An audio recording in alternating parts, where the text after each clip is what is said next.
To err is human, but in the field of medicine, human error, negligence and malpractice has led to the death of thousands of Pakistanis. With an under-resourced and underfunded health sector, where does the blame lie? And more importantly, how do we protect our loved ones under these circumstances? Shocking revelations of deaths due to the negligence of doctors and hospital staff never fail to make the headlines, but someone is yet to provide the public with a concrete solution to the problem. Today, we examine these very solutions hidden away in government offices, internet blogs and expert minds.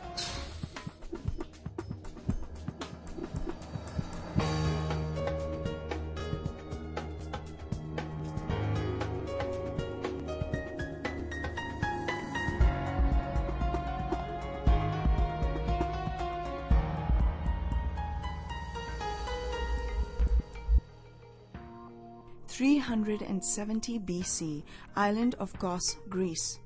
The father of medicine, Hippocrates, is laid to rest. Noted for its strict professionalism, the Hippocratic school gave importance to the clinical doctrines of observation and documentation. These doctrines dictate that physicians record their findings and their medicinal methods in a very clear and objective manner, so that these records may be passed down and employed by other physicians.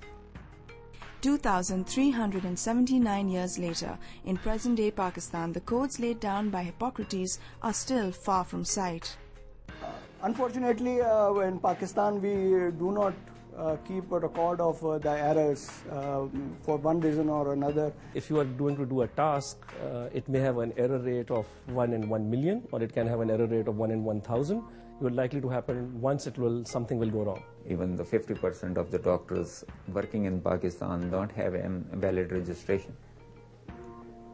It's unethical, it's against the law, and it's the weakness of the Pakistan Medical Dental Council regulatory mechanism too.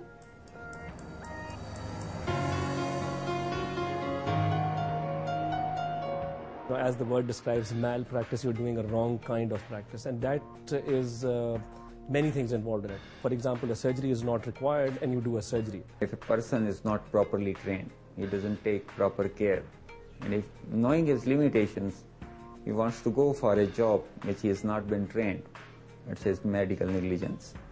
We all know that in our country we have more than 600,000 quacks. They are in the cities, in the slums, in the rural areas, and they do everything which is unscientific, and they kill thousands of people every year. Doctors and nurses argue that the systems in which they operate are unregulated and that incidents of negligence occur due to understaffed hospitals. Blurry bioethic laws, along with delayed justice from civil and criminal courts, are creating apathy in society, while doctors continue to cut open and stitch up patients unaccountable. So who is watching over everything, and who has the most to lose? Understanding who the key players are is the first step to sifting through the problem. The Pakistan Medical and Dental Council, known as the PMDC, is essentially an association of doctors and dentists that is empowered to look after public interest. Its aim is to maintain proper standards, supervise medical education in the country, to keep a record of qualified doctors and dentists, and to take disciplinary action if required for criminal convictions or serious professional misconduct of a doctor. No society can survive without them, but do the doctors and dentists of our country feel accountable to their patients, their relatives, and more importantly, to the law? The Pakistan Medical Association is an organization of doctors that aims to safeguard and defend the interest and integrity of the members of the medical profession through ethical, moral, or legal means at the disposal of the association. Pakistan Medical Association has a very important role to play, being ex-secretary of Pakistan Medical Association. Remember, Pakistan Medical Association is a professional body which is a patient-friendly association. Number one, we fight for the right of the patient. We do not act as a implies union of the doctors, no. With a worldwide shortage of nurses, Pakistan too is feeling the crunch. It is estimated that for every 4,000 people, there is only one nurse available. Are nurses and paramedics, who are often poorly trained and are badly paid, equally to blame for acts of negligence and malpractice? Being an underdeveloped area of law under the current legal system, a doctor or hospital can be tried under civil courts to claim damages or under criminal courts to punish the offender. But these cases may take between 5 and 10 years to be finally resolved. The question is justice delayed indeed justice denied? The victim of malpractice is probably the biggest loser in the whole plot, that is, if he or she survives. Just how easy is it for you, I, or anybody else to get knocked out of the game? No, first you have to accept that there is a problem. If we all think there is no problem, then this is useless.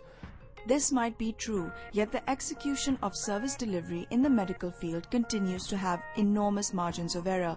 If service delivery was indeed looked at as a retail business where customer satisfaction is of primary importance, perhaps we'd have a more effective and error-free health delivery system.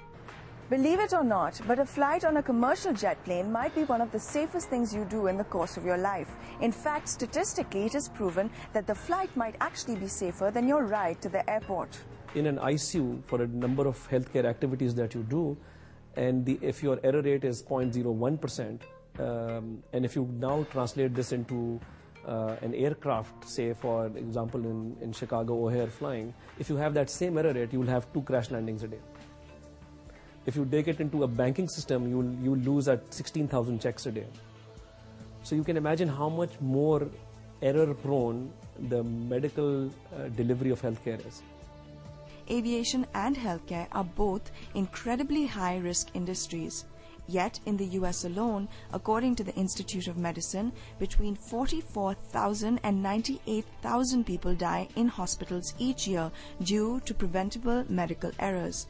This can be calculated as equivalent to 3 jumbo jets crash landing every 2 days in 1 year. And unfortunately, we have not learned from the aircraft industry. For example, as I said, for example, they have a checklist. We don't have a checklist. And I think that comes from our belief that, or our mistaken belief that physicians know it all. They know everything, they can deal with all situations and every circumstances, which is of course not true. There is now a growing concern that reports of errors in medicine are on a different scale from error tolerated in other industries, and this is not a problem specific to Pakistan. The government has to first of all give better regulation, and that is a political issue, so that governments have a reason to check this and make for better healthcare healthcare regulation.